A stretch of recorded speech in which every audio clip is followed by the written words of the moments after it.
और 10th class क्या हाल है? ठीक है, होप सो तुम सब बहुत बढ़िया कर रहे होंगे। ठीक है, तो देखो, तो लास्ट क्लास में हमने अपना पार्ट 1 किया था, अब हम पार्ट 2 की शुरुआत करते हैं। तो देखो पार्ट 2 में हम क्या क्या मतलब पढ़ने वाले हैं। तो देखो पार्ट 2 में हम पढ़ेंगे क्या, it is reaction of metals with non metals, जहां पर हम आयोनिक कंपाउंड के बारे में पढ़ेंगे। फिर हम बात करेंगे कि हम किस तरीके से मेटल को एक्सट्रैक्ट कर सकते हैं, उनके अकरेंस के बारे में। ठीक है, हमारे पास 2 रिएक्शंस हैं, जैसे कि रोस्टिंग, कैल्सिनेशन, जो कि बहुत इंपॉर्टेंट है पेपर के पॉइंट ऑफ व्यू से, वो करेंगे। और लास्ट में हम क्या करेंगे, अपना कोरोजन टॉपिक करेंगे।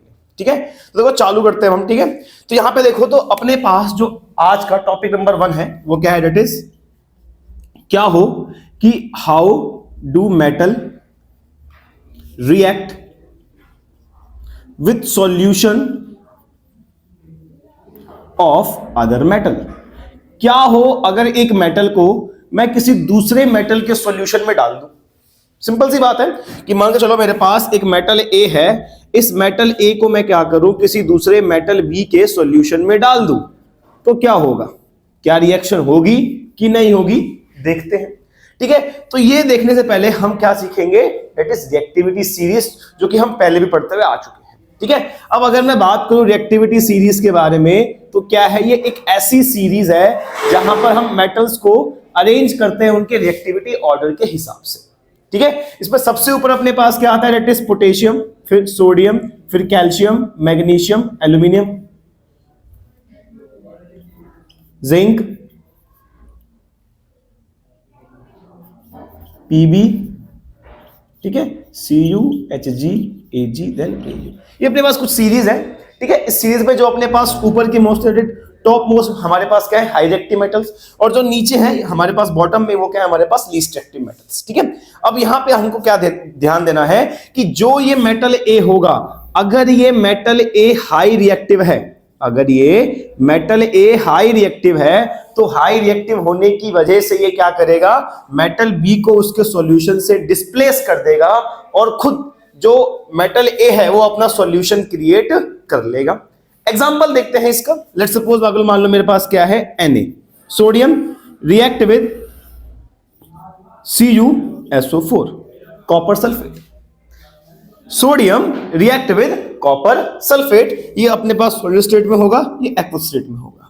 अब यहां पे तुम देखो तो सोडियम हमारे पास सेकंड रैंक पे है और कॉपर हमारे पास लास्ट से 4th रैंक पे है।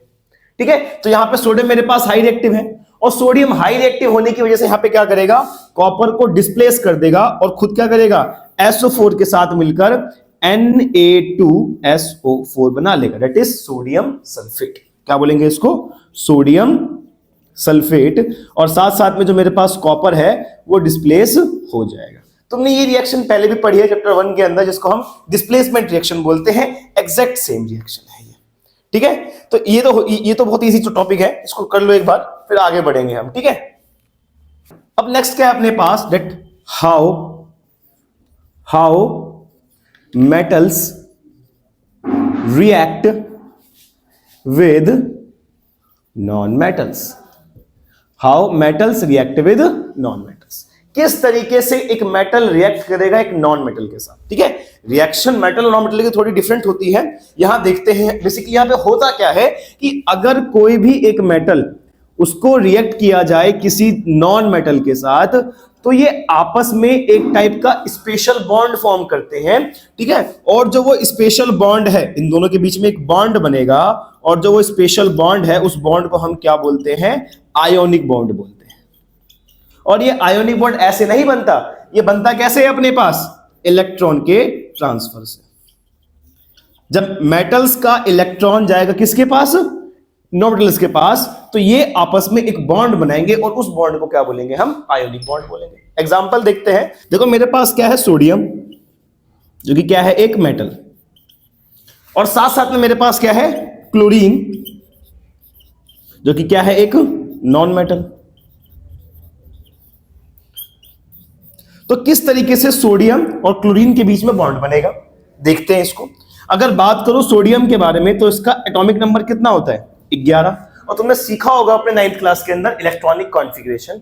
तो अगर मैं इसको डिस्ट्रीब्यूट करूं तो कैसे होगा, KLM में, दैट इज 281।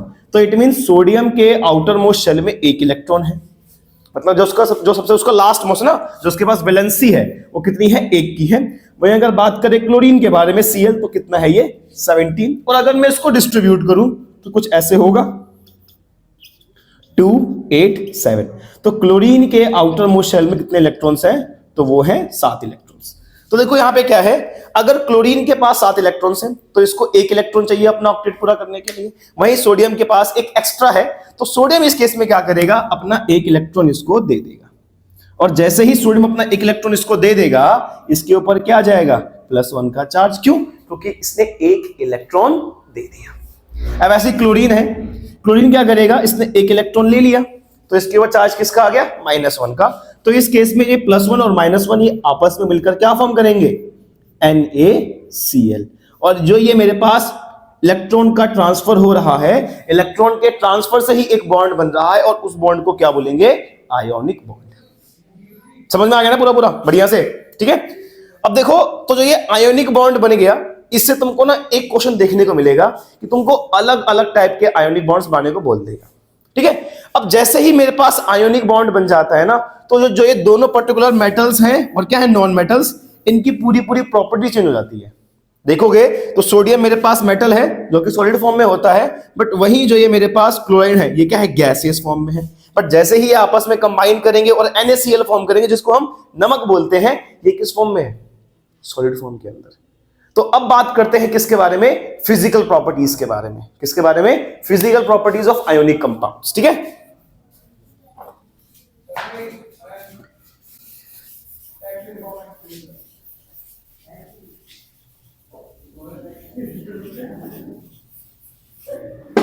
ठीक है, अगर ठीक है, तो यहां पे देखते हैं अब हम फिजिकल प्रॉपर्टीज के बारे में।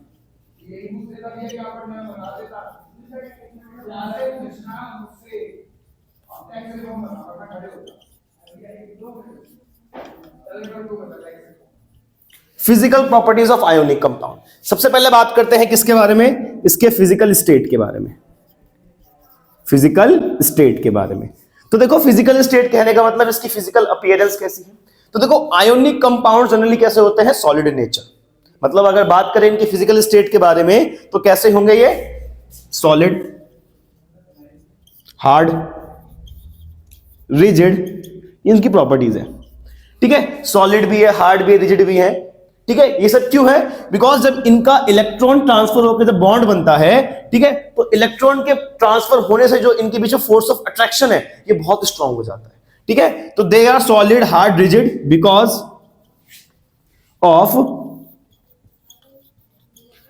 Strong force of attraction, strong force of attraction between electrons, ठीक है। इलेक्ट्रॉन्स के बीच में क्या होगा, एक स्ट्रांग फोर्स ऑफ अट्रैक्शन होगा, जिससे ये क्या होंगे मेरे पास, सॉलिड, हार्ड या फिर रिजिड होंगे, ठीक है। साथ साथ में ये कैसे होते हैं, ब्रिटल।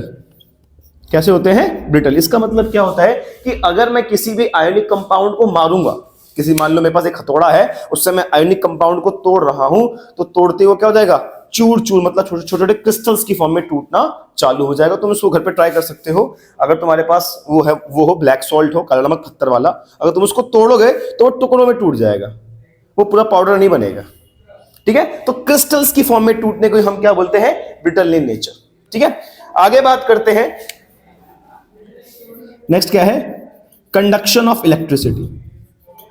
कंडक्शन ऑफ इलेक्ट्रिसिटी, साथ साथ में तीसरा पॉइंट क्या हो जाएगा मेरे पास, सॉल्युबिलिटी, ठीक है। बट अगर मैं बात करूं सॉल्युबिलिटी के बारे में, तो जितने भी आयोनिक कंपाउंड्स होते हैं, ये आयोनिक कंपाउंड्स वाटर में सॉल्युबल होते हैं। मतलब पानी के अंदर इनको डिसॉल्व किया जाए तो आराम से डिसॉल्व हो जाएंगे। बट अगर मैं इनको डिसॉल्व करूं किसी भी ऑर्गेनिक सॉल्वेंट के अंदर, किसी भी ऑर्गेनिक सॉल्वेंट के अंदर, ऑर्गेनिक सॉल्वेंट जैसे कि क्या, अल्कोहल हो गया, ठीक है, ग्लूकोज हो गया, अगर इनके अंदर डिसॉल्व करने की कोशिश करूं तो डिसॉल्व नहीं होंगे। कभी ट्राई करना, जब पापा दारू पी रहे हो ना, तो जाना हल्का सा उसमें नमक डाल देना, वो नमक डिसॉल्व नहीं होगा। क्यों, क्योंकि नमक क्या है, आयोनिक कंपाउंड, और अल्कोहल क्या है, ऑर्गेनिक सॉल्वेंट। तो ऑर्गेनिक सॉल्वेंट के अंदर नमक डिसॉल्व नहीं होता। पर जो लात पड़ेगी ना भाई, फिर मेरे को मत बोलना कि भैया आपने बोलता करने के लिए, मजाक कर रहा हूं, ठीक है। बात करते हैं कंडक्शन ऑफ इलेक्ट्रिसिटी के बारे में। अब ये आयोनिक कंपाउंड बिजली कंडक्ट कैसे करते हैं, ठीक है। अगर आयोनिक कंपाउंड एक्वस सॉल्यूशन की फॉर्म में है। किस फॉर्म में? एक्वस फॉर्म में है। अगर एक्वस फॉर्म में है तो मान लो इलेक्ट्रिसिटी कंडक्ट होगी, इलेक्ट्रिसिटी कंडक्ट होगी। और अगर एक्वस फॉर्म में नहीं है तो बिजली कंडक्ट नहीं होगी। सिंपल है। अगर एक्वस फॉर्म में है तो बिजली कंडक्ट करेंगे, एक्वस फॉर्म में नहीं है तो बिजली कंडक्ट नहीं करेंगे। अब एक्वस फॉर्म में ही बिजली कंडक्ट क्यों करते हैं? अबे यार, क्योंकि अगर एक्वस सॉल्यूशन की फॉर्म में होंगे तो इनके जो आयंस होंगे वो आयंस क्या होंगे? फ्री होंगे। और फ्री आयंस होने की वजह से वो इजीली मूव कर सकेंगे। और जब आयंस फ्री में इजीली मूव करेंगे तो क्या होगा? जो हमारे पास चार्जेस है वो जनरेट होंगी और साथ में फिर अपने पास क्या है? बिजली कंडक्ट हो जाएगी। ठीक है, गॉट इट? देखो आगे बढ़ेंगे। फिर अपने पास एक चीज छूट गई है, ठीक है? वो चीज क्या है देख लो एक बार। उस चीज को बोलते हैं एक्वारीगिया, जिसको मैंने तुमको पढ़ाया नहीं होगा फर्स्ट पार्ट के अंदर, बट इसमें देख लो, इसे पढ़ लेते हैं। एक्वारीगिया, एक्वारीजिया क्या है? तो एक्वारीजिया क्या है? मेरे पास एक freshly prepared solution, freshly prepared solution किस किस का? तो HCl का और HNO3 का।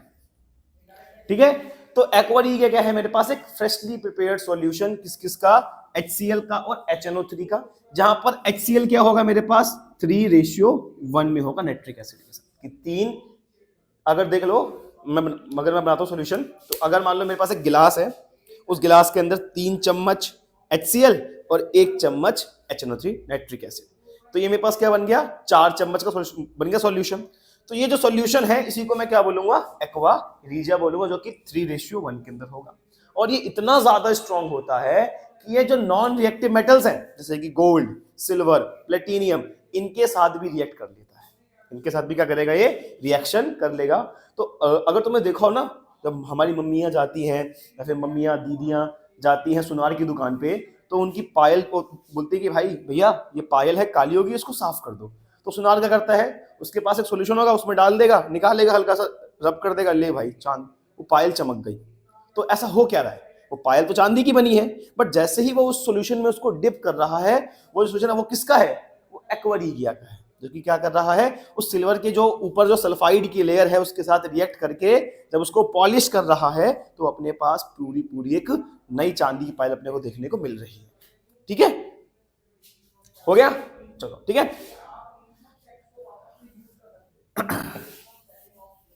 अब करते हैं बात हम अकरेंस ऑफ मेटल के बारे में। ठीक है, एकदम शॉर्ट में पढ़ेंगे, मैक्सिमम 5 मिनट। ठीक है, अब देखो टॉपिक क्या है अपने पास, that is occurrence of metals. ठीक है, अब देखो जो भी हमारे पास मेटल्स है वो अकर मतलब नेचर में कैसे पाए जाते हैं। तो जो मेटल्स हैं वो नेचर में कैसे पाए जाते हैं? एक तो पाए जाते हैं मिनरल्स की फॉर्म में या फिर ओर्स की फॉर्म में। ठीक है, मिनरल्स की फॉर्म में या फिर ओर्स की फॉर्म में। ठीक है, मिनरल और ओर में क्या अंतर है? मिनरल मतलब बेसिकली अगर बात करें ओर के बारे में, पहले जान लेते हैं ओर के बारे में। क्या होता है कि ओर क्या है? मेरे पास एक बड़ा सा पत्थर है, उसमें बहुत सारे अलग अलग मिनरल्स हैं, ठीक है, मेटल्स हैं। अगर तुम उसको एक प्रॉफिटेबली बहुत चीपर वे में अगर तुम उसको एक्सट्रैक्ट कर पा रहे हो, जिससे तुमको बेनिफिट बहुत ज्यादा हो रहा है, तो वो हमारे पास ओर कहलाएगा। वहीं जिसके अंदर वो पर्टिकुलर एक चीज पे भरा हुआ है वो मेटल, एक मान लो मेरे पास एक पत्थर है, ठीक है, ये मेरे को एक स्टोन मिला कहीं पर, और इस स्टोन के अंदर बहुत सारे मेरे को क्या है? ऐसे गोल्ड के पार्टिकल्स देखने को मिल रहे हैं। तो ये पर्टिकुलर मेरे पास क्या हो गया? पूरा गोल्ड का ओर हो गया। मैं क्या करूंगा? मैं आराम से इस पर्टिकुलर डस्ट पार्टिकल को हटा दूंगा और मेरे को क्या मिल जाएगा? मेरा गोल्ड मिल जाएगा। ठीक है, और जो इसके अंदर मेटल है वो क्या है? मेरे पास मेरा मिनरल हो गया। साथ साथ में उसमें कुछ वेस्ट पार्टिकल्स भी हैं, उस वेस्ट पार्टिकल को हम गैंगवी कहते हैं, GANGUE, गैंगवी बोलते हैं। ठीक है, हालांकि ये सब उतना कोई पूछता नहीं है। ठीक है, ये तो हो गया हमारे पास कि मेटल अकर कैसे करता है। साथ साथ में कुछ कुछ मेटल्स जो होते हैं, ठीक है, वो हमको मिलते हैं ओर की फॉर्म में। एग्जांपल लेके आता हूँ, हेमाटाइट। मेरे पास एक हेमाटाइट जो है उसको बोलते हैं आयरन का ओर, कि एक पत्थर, हम बड़े बड़े पत्थर होंगे, उसके अंदर मेनली आयरन प्रेजेंट होगा, तो उसको हेमाटाइट बोलते हैं या फिर मैग्नेटाइट बोलते हैं। ठीक है, तो ये सब कुछ ओर्स के नाम हैं जो कि आयरन के होते हैं। ऐसे अलग अलग कॉपर का और भी अलग होता है, सिल्वर का और भी अलग होता है, एल्यूमिनियम का और भी होते हैं, तो उतना अपने को नहीं जाना। ठीक है, ये तो हो गया अपने पास मेटल अकर कैसे करते हैं। जो अपने पास इंपॉर्टेंट है उस पर ध्यान देते हैं, दैट इज एक्सट्रैक्शन, कि किस तरीके से हम मेटल को एक्सट्रैक्ट कर सकते हैं। ठीक है, क्योंकि यहां से अपने पास क्वेश्चन आता है। Extraction of metals. तो देखो अगर बात करें सीरीज के हिसाब से तो मेटल्स को हम क्या करेंगे, 3 कैटेगरी में डिवाइड करेंगे। वापस से एक बार सीरीज लिख देते हैं, ठीक है, सबके अच्छा होगा फिर अपने पढ़ने के लिए, है ना। तो देखो सीरीज क्या है भाई अपने पास, sodium, potassium, sodium, calcium, magnesium, aluminium, zinc, iron, lead, ठीक है, कॉपर। तो ये जो है मेरे पास H से नीचे की ओर है, ये सब क्या है मेरे पास, लो रिएक्टिव मेटल्स। कैसे हैं, लो रिएक्टिव मेटल्स। जो ऊपर की ओर है ये सब हमारे पास क्या है, high reactive metals. High reactive metals, इसमें ये भी जोड़ लो, मैग्नीशियम और एल्यूमिनियम भी, ये भी मेरे पास हाई रिएक्टिव में ही आते हैं। बाकी जो बचे ये सब क्या है मेरे पास, that is middle reactive elements या फिर मीडियम रिएक्टिव मेटल्स।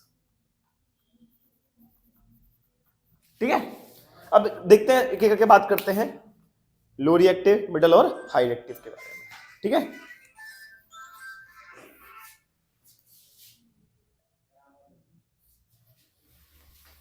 ठीक है, देखते हैं पहले यहां पे क्या आएगा मेरे पास, लो रिएक्टिव मेटल। यहां पे लिखते हैं हम मिडल रिएक्टिव एलिमेंट्स, फिर मिडल रिएक्टिव मेटल्स। और यहां बात करते हैं किसके बारे में, हाई रिएक्टिव मेटल्स के बारे में।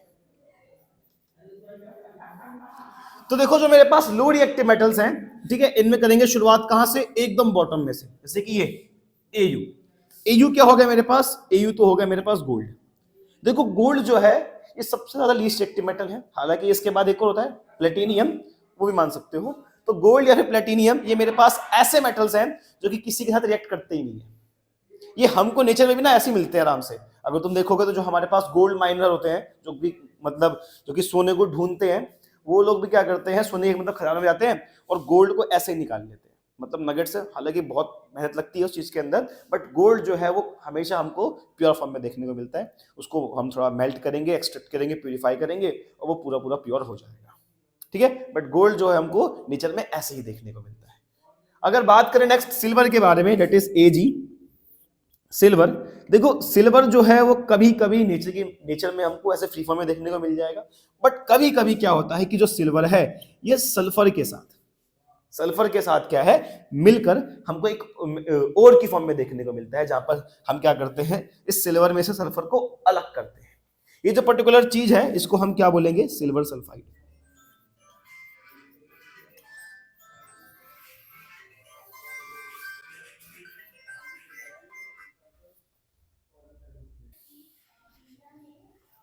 ठीक है, जैसे कि क्या है मेरे पास AgS सिल्वर सल्फाइड। अब देखो जो सिल्वर सल्फाइड है इसमें से हमको क्या करना है, सल्फर को अलग करना है। देखो सल्फर को अलग करने के लिए हम क्या कर सकते हैं, जो ये AgS है सिल्वर सल्फाइड, इसको हम बहुत ज्यादा हीट करेंगे। और जब मैं इसको हीट करूंगा एक्सेस के अंदर by the help of oxygen, तो क्या होगा, रिएक्शन होगी जहां पर Ag अलग मिल जाएगा और SO2 गैस जो है वो हमको एनवायरमेंट में चली जाएगी। तो यहां से मैं क्या कर सकता हूं कि अगर मेरे पास सिल्वर है और वो सल्फाइड के साथ किसी और की फॉर्म में प्रेजेंट है, तो उस और में से इसको निकालने के लिए मैं क्या करूंगा, ऑक्सीजन गैस की हेल्प से उसको हीट करूंगा, बहुत तेज एक्सेस हीट कर मैं उसको पास करूंगा ऑक्सीजन गैस को, तो क्या हो जाएगा, सिल्वर अलग और SO2 गैस मेरे को अलग मिल जाएगी। ऐसे ही सेम जो मेरे पास ये मरकरी है, ये मरकरी भी क्या होता है, ये मरकरी भी हमको सल्फाइड के साथ, मतलब सल्फर के साथ सल्फाइड की फॉर्म में देखने को मिलता है, जिसको हम क्या बोलेंगे, मर्क्यूरी सल्फाइड। क्या बोलेंगे इसको, मर्क्यूरी सल्फाइड।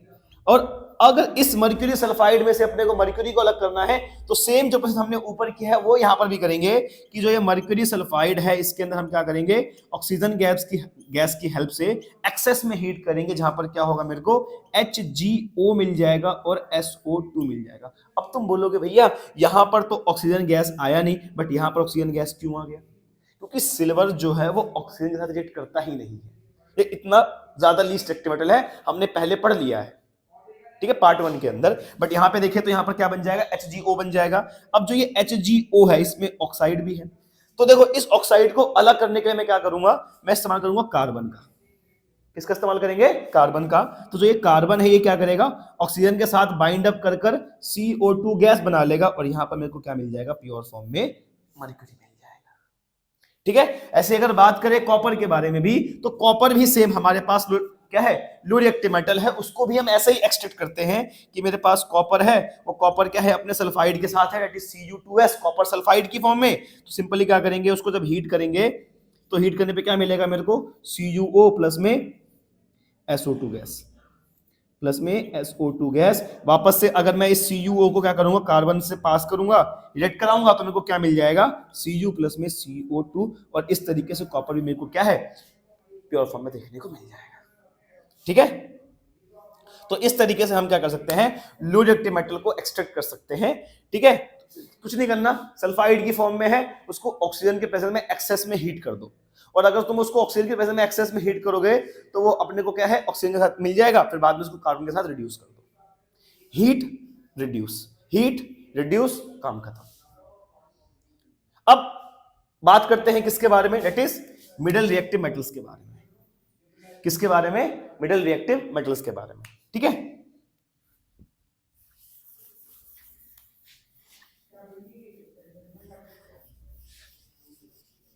अब जो मेरे पास मिडल रिएक्टिव मेटल्स हैं, जैसे कि जिंक हो गया, आयरन हो गया, लेड हो गया, ये मिडल रिएक्टिव मेटल्स मेरे को नेचर में मिलते हैं दो रूप में।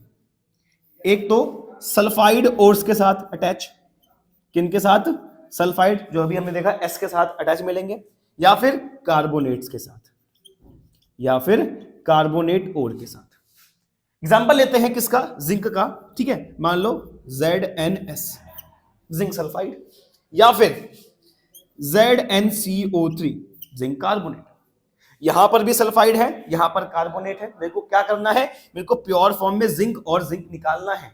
तो अगर मेरे पास सल्फर है, तो देखो सल्फर है जहां पर सल्फाइड और है, तो यहां पर एक प्रोसेस का नाम होता है, और उस प्रोसेस का नाम क्या है? That is roasting.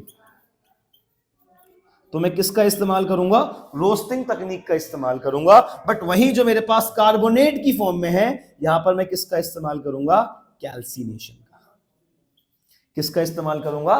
कैल्सिनेशन का। तो अगर मेरे पास ZnS है और इसके साथ में क्या करूंगा? रोस्टिंग करूंगा। तो रोस्टिंग में मैं क्या करूंगा? ऑक्सीजन गैस की मदद में इसको एक्सेस में हीट करूंगा, इसको एकदम एक्सेस में हीट करूंगा। और जब इसको एक्सेस में हीट करूंगा तो मेरे को क्या मिलेगा? ZnO प्लस में SO2। अब जो ये ZnO है, इसको मैं क्या कर सकता हूं? कार्बन के साथ रिड्यूस भी कर सकता हूं, या फिर किसी दूसरे हाई रिएक्टिव मेटल के साथ भी इसका अगर रिएक्शन कराऊंगा तो क्या हो जाएगा? इसका डिस्प्लेसमेंट हो जाएगा। वहां भी मेरे को क्या है? ये प्योर फॉर्म में देखने को मिल जाएगा। बट सबसे इजी मेरे को ये लगता है, तो मैं तुमको ये सिखा रहा हूं। ZnO रिएक्ट विद कार्बन, क्या मिल जाएगा? Zn प्लस में CO2। तो ये मेरा किस फॉर्म में आ गया? प्योर फॉर्म में आ गया। ध्यान रखना, रोस्टिंग के अंदर भर भर के देते हैं ऑक्सीजन गैस, मतलब heat strongly with a lot of amount of oxygen. एकदम स्ट्रांगली इसको हीट करना है, ऑक्सीजन की कमी नहीं है, भर भर के ऑक्सीजन है। ठीक है। बट वहीं अगर बात करूं कैल्सिनेशन के अंदर, यहां दिक्कत आ जाती है। यहां पर ऑक्सीजन कम है और उसी कम ऑक्सीजन को एकदम ज्यादा हीट के साथ अपने को पास करना है, मतलब heat strongly with limited oxygen. यहां पर heat strongly with excess of oxygen, यहां पर heat strongly with limited oxygen. तो मान लो मेरे पास ZnCO3 है, इसको हीट करूंगा ऑक्सीजन की प्रेजेंस में। किसके प्रेजेंस में? ऑक्सीजन की प्रेजेंस में with limited oxygen, limited oxygen. इसको हीट करेंगे भर के एकदम। ठीक है। लिमिटेड ऑक्सीजन की प्रेजेंस में, तो क्या मिलेगा मेरे को? वही सेम ZnO प्लस में CO2। ZnO प्लस में CO2 मिल गया। अब वापस तुम ये ZnO लो, इसको तुम क्या करो? रिड्यूस के साथ कार्बन के साथ, तो क्या मिल जाएगा? Zn प्लस में CO2 गैस मिल जाएगा, और CO2 गैस एनवायरमेंट में चली जाएगी। तो इस तरीके से हम क्या कर सकते हैं? अपने प्योर मेटल को एक्सट्रैक्ट कर सकते हैं। तो ये क्या हो गया मेरे पास? That is middle reactive metals के लिए। ठीक है।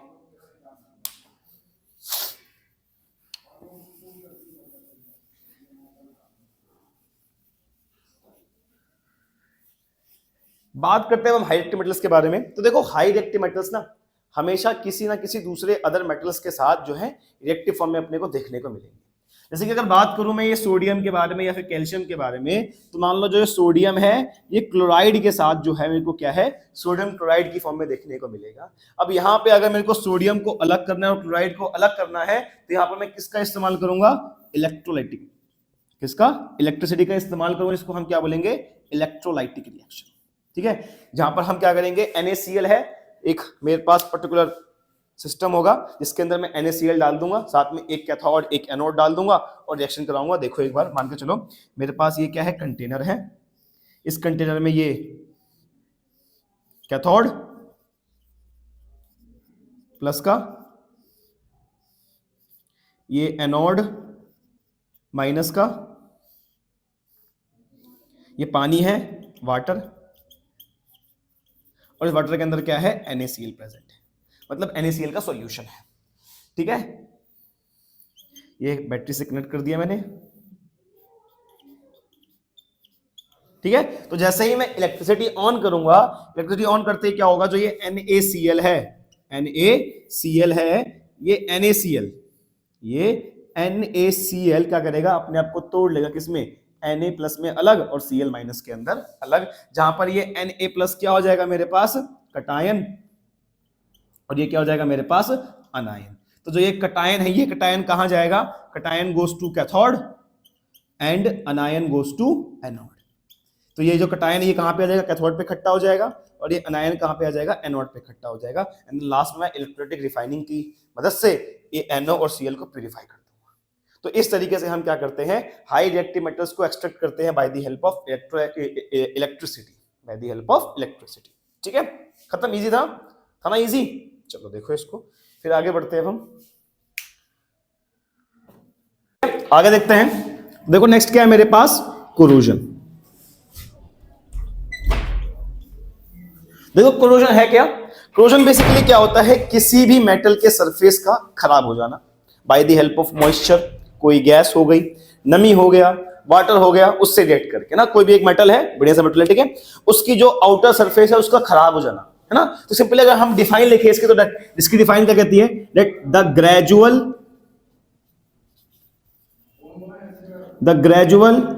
ठीक है, eating away of surface of metal due to the action of humidity,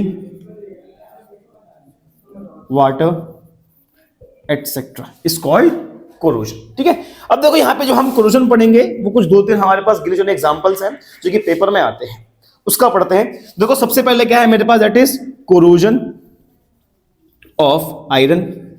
ऐसा ही नेक्स्ट क्या है मेरे पास, कोरोजन ऑफ सिल्वर, और थर्ड क्या है मेरे पास, कोरोजन ऑफ कॉपर।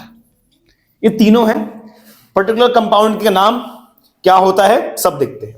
देखो जो मेरे पास फ्रेशली होता है आयरन, वो कैसा होता है, तो वो तुमने देखा होगा जनरली अपने पास ग्रे कलर का होता है ना, लोहा। ठीक है, अब उस लोहे पे तुम देखते हो समय के साथ साथ एक ब्राउन कलर की लेयरिंग आ जाती है।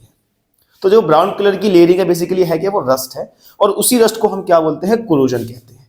तो होता क्या है कि जो ये आयरन है, ये आयरन क्या होता है, एटमॉस्फेयर में पड़ा हुआ है, एनवायरनमेंट में पड़ा हुआ है, तो एनवायरनमेंट के अंदर जो मॉइस्चर है, वाटर है, उन सब के साथ रिएक्ट करके ये क्या कर रहा है, अपने आप को कोरोड कर रहा है और एक रस्ट की लेयर बना रहा है। ठीक है, यहां पे होता क्या है कि जो आयरन है वो क्या करता है, XH2O के साथ रिएक्ट करता है, पानी के हमारे पास अलग अलग मॉलिक्यूल्स हैं, और क्या फॉर्म करेगा, Fe2O3.XH2O, जिसको हम क्या बोलते हैं, रस्ट बोलते हैं। ये रस्ट का फॉर्मूला है, रस्ट का केमिकल नेम क्या होता है, that is hydrated ferric oxide. 2019 और 20 के अंदर तुम्हारे पास रस्ट का जो ये फॉर्मूला है, इसका जो MCQ पेपर में पूछा गया था। ठीक है, बात करते हैं कोरोजन ऑफ सिल्वर के बारे में। तो तुम लोग देखते हो कि जो मम्मी चांदी लेके आती है सिल्वर, तो वो एक्चुअली में होती कैसी है, होती ग्रे कलर की होती है, चमकती है बहुत ज्यादा, बट समय के साथ साथ 4, 5, 10 साल के बाद क्या है, वो चांदी अपना कलर छोड़ देती है, रंग, और हल्की डल हो जाती है। तो ऐसा होता क्या है कि जो चांदी है, सिल्वर हो, तो हालांकि वो है तो नॉन रिएक्टिव मेटल, उतना रिएक्ट करता नहीं है, बट जो एनवायरनमेंट में सल्फर गैस है उसके साथ रिएक्ट करके क्या फॉर्म कर लेता है, AgS, सिल्वर सल्फाइड, जो कि होता है ब्लैक कलर का। और यही ब्लैक कलर की पतली सी कोटिंग उस सिल्वर के ज्वेलरी के ऊपर चढ़ जाती है, जिससे हम कहते हैं कि हाँ इसकी शाइन चली गई है। हालांकि ज्यादा कुछ हुआ नहीं है, बस वो सिल्वर है वो रिएक्ट कर गया किसके साथ, सल्फर के साथ, और क्या बन गया, सिल्वर सल्फाइड, जो कि ब्लैक कलर का होता है। बस वैसे अगर बात करें कॉपर के बारे में, तो जो कॉपर है इनिशियली कॉपर का रंग कैसा होता है अपने पास, तो ब्राउन कलर का होता है। बट कॉपर क्या करता है, कार्बन डाइऑक्साइड गैस के साथ में और मॉइस्चर के साथ में, किसके साथ में, कार्बन डाइऑक्साइड गैस के साथ में और मॉइस्चर के साथ में रिएक्ट करके क्या फॉर्म कर लेता है, copper carbonate, CuCO3, copper carbonate, जो कि किस कलर का होता है, ग्रीन कलर का होता है। तो अगर तुमने देखा होगा जो तुम्हारे घरों के अंदर एसी के डक्ट्स होते हैं, जहां पर एसी लगी होती है, साइड में तो होते हैं पैनल्स जहां पर हम पाइप कसते हैं उसकी, तो वहां पर मॉइस्चर की वजह से ना वो जो कॉपर है उसका कलर ब्राउन की जगह क्या होता है, ग्रीन हो जाता है। अब यहाँ पे क्वेश्चंस भी आते हैं, वो पूछ देगा a shiny brown colour metal X, ठीक है, that is used in to make electric wires, ठीक है, got corroded and form a green colour coating, नाम बताओ उस कंपाउंड का नाम क्या होगा, इट इज कॉपर कार्बोनेट। तो ऐसे क्वेश्चंस आते हैं, क्वेश्चंस कराएंगे, ठीक है। अब एक टॉपिक पूछता है कि हम इस कोरोजन को प्रिवेंट कैसे कर सकते हैं। सिंपली है हाउ टू प्रिवेंट कोरोजन, है ना, how to prevent corrosion, corrosion को कैसे रोका जाए। देखो कोरोजन को रोकने के लिए हम क्या कर सकते हैं, सबसे पहला बेसिक मेथड, अप्लाई पेंट, जो भी सरफेस है उसको वैसे टीप दो, पेंट कर दो, काम खत्म, पेंट कर दो। या फिर क्या करो, गैल्वेनाइजेशन, क्या कर दो, गैल्वेनाइजेशन। बेसिकली होता क्या है कि होता गैल्वेनाइजेशन कि एक पतली सी जिंक की एक लेयर किसी भी मेटल के ऊपर चढ़ा दो। मान लो ये मेरे पास एक मेटल है और मैं इस मेटल के ऊपर क्या करूंगा, एक जिंक की पतली सी लेयर चढ़ा दूंगा, तो क्या होगा, ये मेटल का सरफेस है, इस सरफेस के ऊपर एक लेयर और आ गई, और जो ये जिंक है, ये जिंक क्या करेगा, सराउंडिंग में जो ऑक्सीजन गैस है उसके साथ रिएक्ट करके जिंक ऑक्साइड बना लेगा, और वो जो ऑक्साइड की लेयर है फर्दर जो हमारे पास क्या होगा, ऑक्सीडेशन, उसको रोक देगा, जिससे जो मेटल है उसमें कोरोजन नहीं होगा। ऐसे एक थर्ड क्या होता है मेरे पास, एलॉय फॉर्म कर लो। थर्ड क्या होता है, एलॉय फॉर्म कर लो। किसी भी दो अलग मेटल्स को आपस में मिला दोगे तो मिलाने से क्या हो जाएगा, वो एलॉय बन जाएगा, और एलॉय के ऊपर कोरोजन नहीं होता है। हालांकि इसको हम एक अलग टॉपिक में पढ़ते हैं, उसको यहां से रब कर देते हैं, ठीक है, अब यहां से इसको रब कर देते हैं। थर्ड क्या हो गया, थर्ड लिख लो ऑयलिंग, तेल लगा दो, ठीक है, ऑयलिंग हो गया। फोर्थ क्या हो गया मेरे पास, ग्रीजिंग हो गया, ऑयलिंग, ग्रीजिंग, ये कुछ तकनीक है, ठीक है। इसके अलावा एक होता है दैट इज एनोडाइजिंग। क्या होता है, एनोडाइजिंग। जैसे हमने ये देखा ना गैल्वेनाइजेशन, जहां पर हम क्या करते हैं, डालते हैं जिंक की लेयर, ऐसे हम क्या कर सकते हैं, एक बहुत पतले से जो एल्यूमिनियम है, एल्यूमिनियम की लेयर भी क्या कर सकते हैं, किसी मेटल के ऊपर डाल सकते हैं, तो उसको हम क्या बोलेंगे, एनोडाइजिंग बोलेंगे। तो ये कुछ तरीके हैं जिससे हम कोरोजन को रोक सकते हैं। इसके अलावा एक और है, अभी मेरे को याद आया, it is called Chrome plating. खत्म, ठीक है। अब लास्ट टॉपिक क्या आएगा अपने पास, एलॉय, एलॉय देखते हैं, ठीक है।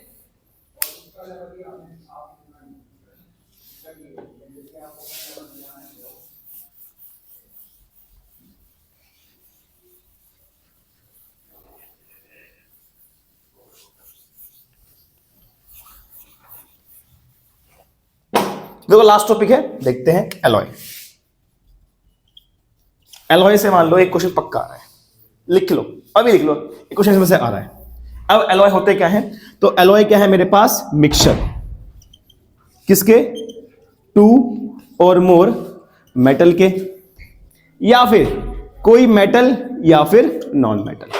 तो एलॉय मेरे पास क्या है, एक मिक्सचर, दो या दो से ज्यादा मेटल्स का, या एक मेटल या फिर एक नॉन मेटल का मेरे पास मिक्सचर है, क्या, एलॉय, ठीक है। अब देखो मेरे पास कुछ कॉमन एग्जांपल हैं एलॉय के, ठीक है, और ये एग्जांपल्स पेपर में आते हैं। जैसे कि पहला क्या है मेरे पास, स्टील। तो देखो स्टील बेसिकली है क्या, एक एलॉय है, किसका, आयरन का और 0.5% कार्बन का। ऐसे ही एक होता है मेरे पास क्या, इट इज स्टेनलेस स्टील, जिसके बर्तन में हम खाना खाते हैं ना घरों के अंदर, वो क्या होता है कि आयरन है, क्रोमियम है, आयरन, क्रोमियम, निकल, इन सबको हम आपस में ऐड करके क्या बनाते हैं, स्टेनलेस स्टील बनाते हैं। ऐसे ही मेरे पास और है, जैसे कि ब्रास हो गया, ब्रॉन्ज हो गया, शोल्डर हो गया, ये भी मेरे पास एग्जांपल है किसके, एलॉय के। देखो ब्रास एग्जांपल किसका है, कॉपर और टिन का, किसका, कॉपर और टिन का। ब्रॉन्ज किसका है, कॉपर और जिंक का, ठीक है। ऐसे सोल्डर किसका है? टिन का और लेड का। ठीक है, तो ये हमारे पास कुछ कॉमन एग्जांपल हैं किसके? एलॉयज के, जो कि पेपर में आते हैं। एक पॉइंट लास्ट रह गया है कि अगर मेरे पास कोई भी मेटल है और उसके साथ अगर मैं मरकरी को ऐड कर दूं, तो जो ये इसका एलॉय बनेगा, इस एलॉय का नाम क्या है? मेरे को बता दो कमेंट सेक्शन के अंदर। ठीक है, अगर नहीं, अगर तुमको आता है, चलो कोई नहीं यार, मैं बता दे रहा हूं क्या है। तो इसको बोलते हैं अमलगम। क्या बोलते हैं इसको? अमलगम बोलते हैं। तो यहां पे हम चैप्टर को एंड करते हैं। ठीक है, इसके बाद जो नेक्स्ट वीडियो आएगी, उस नेक्स्ट वीडियो में हम कम से कम इसके 7-8 क्वेश्चन सॉल्व करेंगे, जो कि बहुत इंपॉर्टेंट क्वेश्चन है, जो कि पिछले साल के पीवाईक्यूज हो सकते हैं, 2023-24 के पीवाईक्यूज होंगे, उसके पहले के भी होंगे, 18-19-20 के भी, और जो हमारे पास इस साल के सैंपल पेपर के क्वेश्चन हैं वो भी कराऊंगा अगली वीडियो के अंदर। ठीक है, तो अगली वीडियो के लिए बने रहना। ठीक है, मिलते हैं आपसे नेक्स्ट वीडियो के अंदर। ठीक है, पढ़ते रहो और खुश रहो। ठीक है, बाय।